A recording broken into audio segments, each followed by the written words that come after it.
Hola, bienvenidos nuevamente a un video explicativo de historia de Cuarto. Les hago este video del diagnóstico revisando algunas actividades porque precisamente nos encontramos a la mitad del camino con la presencialidad y no con todo he podido hacerlo, ya estamos a mediados, un poquito más de la mitad de abril. Nosotros habíamos arrancado, fíjense que le había puesto cursado virtual, habíamos trabajado la primera parte con algunas cuestiones que tienen que ver con la organización. em, de esto después vamos a ir trabajando esta semana en la parte de la semana de la burbuja virtual. Cualquier consulta en los horarios de clase, como ustedes ya saben. Am, Tenían unas actividades para resolver, que era una encuesta básicamente para poder pensar y pensarse a partir de cómo fue la experiencia del año pasado con las clases virtuales en medio del contexto de una pandemia. Y después empezamos algunas actividades que tenían que ver con recordar lo que habíamos trabajado el año pasado. Para quienes fueron mis alumnos el año pasado, tenemos la ventaja de que creo que prácticamente todos han sido mis alumnos en algún momento de su trayectoria escolar. Entonces ya creo, me conocen un poco más como docente, al menos, y yo también les conozco a ustedes. Pero sí quisiera hacer esta revisión para poder avanzar un poquito más. En la primera acá yo les dejé algunas imágenes, vamos a ampliar, que tenían que ver con actividades durante la etapa colonial, es decir, después de la conquista europea, sobre todo española, en nuestros territorios, en el territorio de este continente, se fue estableciendo una estructura social y otra económica, que fue lo que más le dimos importancia el año pasado. Y para revisar esto, tenía que ver una estructura social que era muy rígida, estamentaria, es decir, dividida por estamentos, que le daba mayor ventaja, privilegios, derechos, beneficios a quienes están en la cúspide social y obligaciones y prejuicios a todas las personas que están sobre la base. Es estamentaria y es rígida porque nadie que naciera dentro de un estamento en específico iba a poder modificar su situación a lo largo de su vida. Se nacía y se moría dentro de un estamento social. Se nacía aborigen y no se modificaba a lo largo de la vida, no se podía, por mérito, llegar a ser español o criollo, sino que estaba determinado por ese sector del estamento de la sociedad, y sobre todo también van a marcar una cuestión que es el color de la piel. Y eso es lo que llamamos nosotros racismo. Lo menciono porque es algo que vamos a recuperar y vamos a trabajar a lo largo del año, así que es importante que puedan tener presente algunas ideas. Los españoles y españolas, después venían criollos y criollas, que son hijos e hijas de matrimonios españoles, pero con la diferencia de que fueron nacidos acá, en este territorio, en este continente. Mestizos y mestizas, el año pasado hablábamos muchísimo acerca de cómo la gran cantidad de la sociedad colonial o la sociedad que va a venir durante esta etapa es mestiza, pero que ese mestizaje es producto de una gran violencia, es decir, la mayoría de los varones europeos son los quienes llegan en un primer momento y mantienen mayormente vínculos sexuales forzados con las mujeres aborígenas o africanas, producto de las violaciones en su gran parte, y de abusos, de poder también, que va a implicar que surjan estos nuevos grupos, estos nuevos estamentos sociales, como por ejemplo la sociedad de los mestizas y los mestizos. Normalmente el varón criollo o español y la mujer va a ser aborigen, o en el caso de mulato, por ejemplo, eh, africano. Nunca se da al revés. Nunca un mestizo es padre, cuyo padre va a ser aborigen y una mujer española o criolla. Eso no se da, lo cual también demuestra el poder que tienen los varones españoles o criollos sobre los cuerpos femeninos en esta etapa.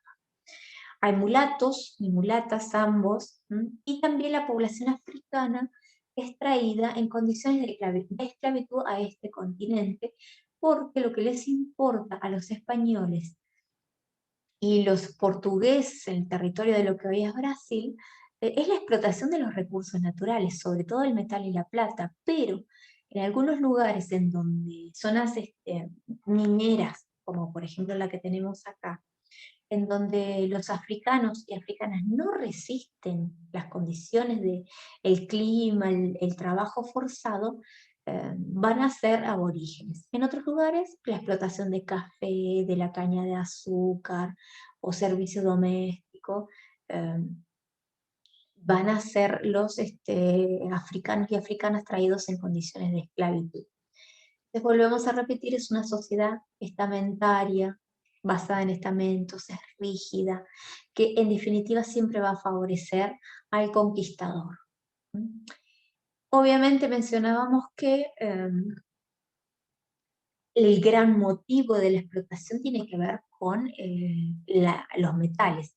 En este sentido acá tenemos esta palabra que se llama Potosí o Potosí, que es el relato respecto de, el nombre, perdón, que se le da a un cerro, se llama Potosí, y que significa ha brillado, que proviene de una leyenda en donde decía que un aborigen, cuidador de llamas, de animales, se le pierde una llama, un animal en la noche y que se tiene que quedar en el cerro a esperar que amanezca.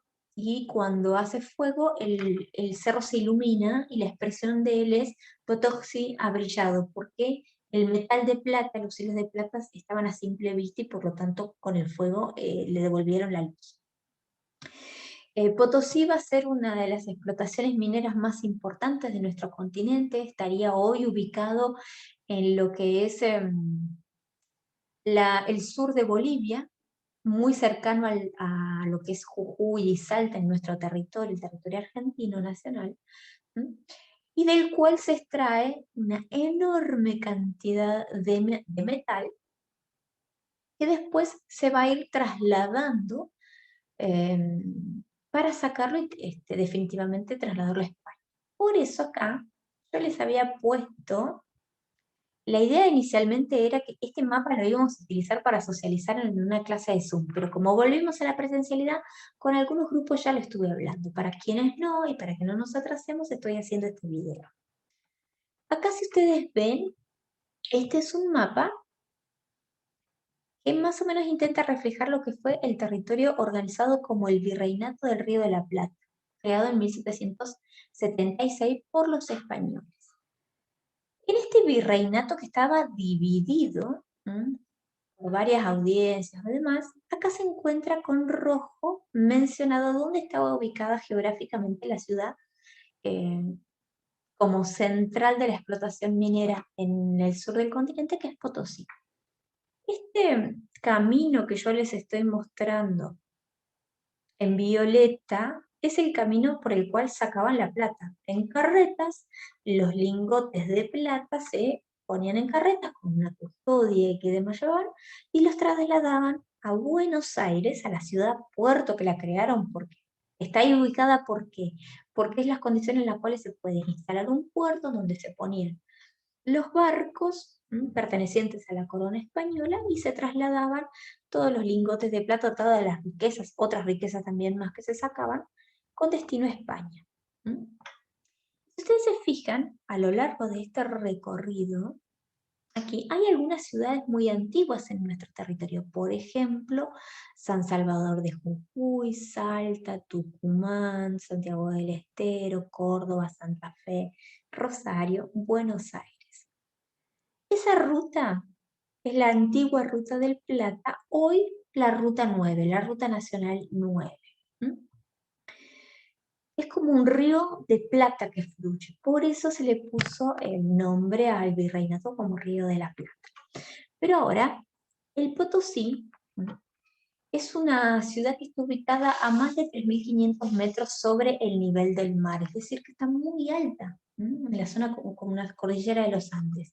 Para que ustedes tengan de referencia el Tromen, que es la montaña más alta que tenemos como referencia aquí, mide 4.114 metros, o sea que es muy cerquita, digamos, una altura del Tromen. ¿Se imaginan que las condiciones de vida en las zonas tan altas no es muy intensa? Entonces las poblaciones africanas no sobrevivían a los fríos, a la falta de aire, porque mientras más alto estemos, el oxígeno es cada vez es como más liviano, se llama, hay menos cantidad de oxígeno, entonces para respirar les costaba mucho. ¿Quiénes son las personas que están como más acostumbradas a este tipo de clima y este tipo de circunstancias? Son los pueblos originarios. Entonces, muchas poblaciones que van a trabajar como mano de obra, como servidumbre, que van a cumplir esa servidumbre en la explotación minera, son de nuestros propios pueblos originarios. Y acá tenemos una zona marcada con rosado, que no sé si la van a poder ver muy bien, que dice Tucumán, Salta, Catamarca.